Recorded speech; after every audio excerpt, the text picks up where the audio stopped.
मेरे प्यारे बच्चों, गुड मॉर्निंग। आज पुनः आपकी ऑनलाइन क्लास में आपका स्वागत है। तो आज उसी क्रम में सूरदास जी के जो पद हैं उनकी संदर्भ सहित व्याख्या बता रहे हैं, जिसको आप लोग ध्यान से सुने और नोट करते जाएं। कल हमने जीवन परिचय बताया था सूरदास जी का, उसके प्रश्न आप लोगों ने किए हैं, बहुत बहुत धन्यवाद। अब आज सूरदास जी का जो पहला पद है वो है, चरण कमल बंधो हरिराई, जाकी कृपा पंगु गिरि लंघे, अंधे को सब कुछ दर्शाई, बहरो सुने गूंग पुनि बोले, रंग चले से छत्र धराई, सूरदास स्वामी करनामा बार बार बंधों ते पाई। तो इसमें सबसे पहले संदर्भ लिखा जाता है। आप लोग जानते हैं कि प्रस्तुत पद्यांश हमारी हिंदी काव्य खंड के पद नामक शीर्षक से लिया गया है और इस काव्य पाठ के या इस पद्यांश के रचयिता श्री सूरदास जी हैं। इसके बाद प्रसंग लिखा जाता है, जिसमें प्रसंग वो होता है जो प्रस्तुत पद्यांश में बताया जाता है, उसके मुख्य सारांश उस पद्यांश का, अधिकतम 2 या 3 वाक्यों में। तो इसमें प्रस्तुत पद्यांश में सूरदास जी ने भगवान श्री कृष्ण की महिमा का वर्णन करते हुए उनके जो चरण हैं उनके चरणों की वंदना इस पद्यांश में की है। अब आता है व्याख्या। तो सूरदास जी कहते हैं कि जो श्री कृष्ण के कमल रूपी चरण हैं, अब इसमें देखिए आप समझना होगा कि इसमें अलंकार कौन सा है। चरण कमल बंधो हरिराई में पहली लाइन है इसमें।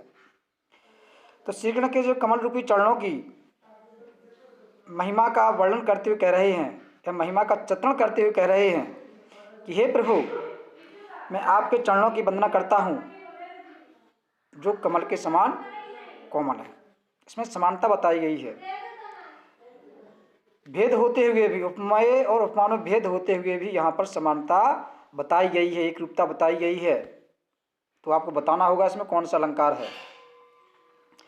इनकी महिमा अपरंपार है, जिनकी कृपा से, भगवान की कृपा से, श्री कृष्ण की कृपा से, जाकी कृपा पंगु गिरि लंघे, मतलब जो लंगड़ा व्यक्ति है, पंगु लंगड़ा व्यक्ति भी एक पर्वत को लांघ सकता है, गिरि पर्वत को लांघ सकता है, अंधे को सब कुछ दर्शाई, और जिनकी कृपा से जो अंधा व्यक्ति है उसको सब कुछ दिखाई देने लगता है, और जो बहरा व्यक्ति है वो सुन सकता है, जो गूंगा व्यक्ति है वो बोल सकता है, और जो रंग चले से छत्र धराई, रंग दीन व्यक्ति, गरीब व्यक्ति को भी राजा बना सकते हैं, जिनके ऊपर ईश्वर की कृपा हो जाए, श्री की कृपा हो जाए। सूरदास स्वामी करनामा बार बार बिंदु ते पाई।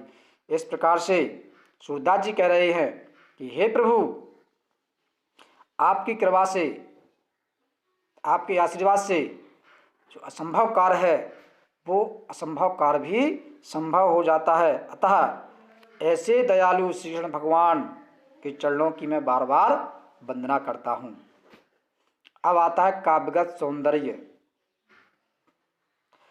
काव्यगत सौंदर्य में जो काव्य सौंदर्य के तत्व होते हैं, जैसे छंद है, अलंकार है, रस है, भाषा है, कौन सी भाषा का प्रयोग किया गया है, कौन से छंद का प्रयोग किया गया है, कौन से अलंकार का प्रयोग किया गया है, ये आपको इस काव्यगत सौंदर्य के तहत लिखना पड़ता है।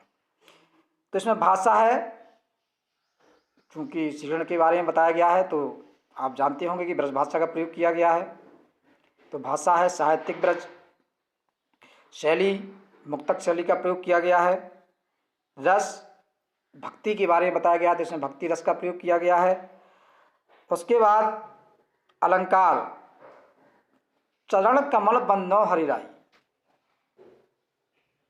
इसमें उपमेय और उपमान में भेद होते हुए भी एक रूपता बताई गई है, अतः यहाँ पर रूपक अलंकार है। ठीक। अब दूसरा है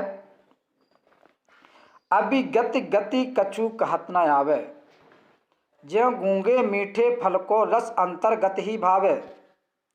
परम स्वाद सब ही सु निरंतर अमित तोष उपजावे, मन वाणी को अगम अगोचर सो जाने जो पावे। रूप रेख गुण जात जुगत बिनु निरालंब कित धावे, और सब विधि अगम विचारहि ताते सुर सगुन पद गावे। संदर्भ आपका वही रहेगा। प्रसंग में इस पद्यांश के बारे में थोड़ा चेंजिंग हो जाएगी, थोड़ा बदल जाएगा, क्योंकि जो पद्यांश के बारे में बताया जाता है उसी को प्रसंग में लिखा जाता है। तो इसमें कमल रूपी सगुण रूप के प्रति अपनी भक्ति भावना को व्यक्त कर रहे हैं कवि महोदय। इन्होंने निर्गुण ब्रह्म की आराधना को अत्यंत कठिन तथा सगुण ब्रह्म की उपासना को सुगम व सरस बताया है। मतलब जो निर्गुण है उनकी आराधना को तो इन्होंने कठिन बताया है, और जो सगुण रूप में है उसकी आराधना को सुगम बताया है और सरल बताया है। अब व्याख्या है इनकी।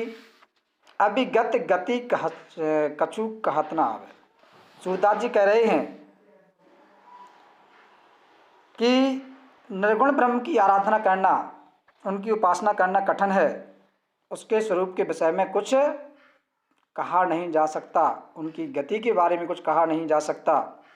निर्गुण ब्रह्म की उपासना के आनंद का कोई वर्णन नहीं कर सकता। किस प्रकार से वर्णन नहीं कर सकता?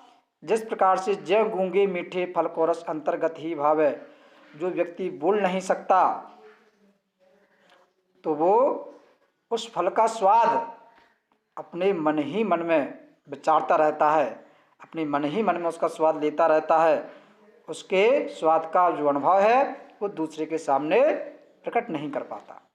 गूंगा व्यक्ति क्या बोलेगा, तो उसको प्रकट नहीं कर सकता। और उसी प्रकार निर्गुण ब्रह्म की भक्ति की आनंद का केवल अनुभव ही किया जा सकता है, उसे मौखिक रूप से बोल करके उसको प्रकट नहीं कर सकते। यद्यपि निर्गुण ब्रह्म की मन वाणी को अगम अगोचर सो जाने सो पावे।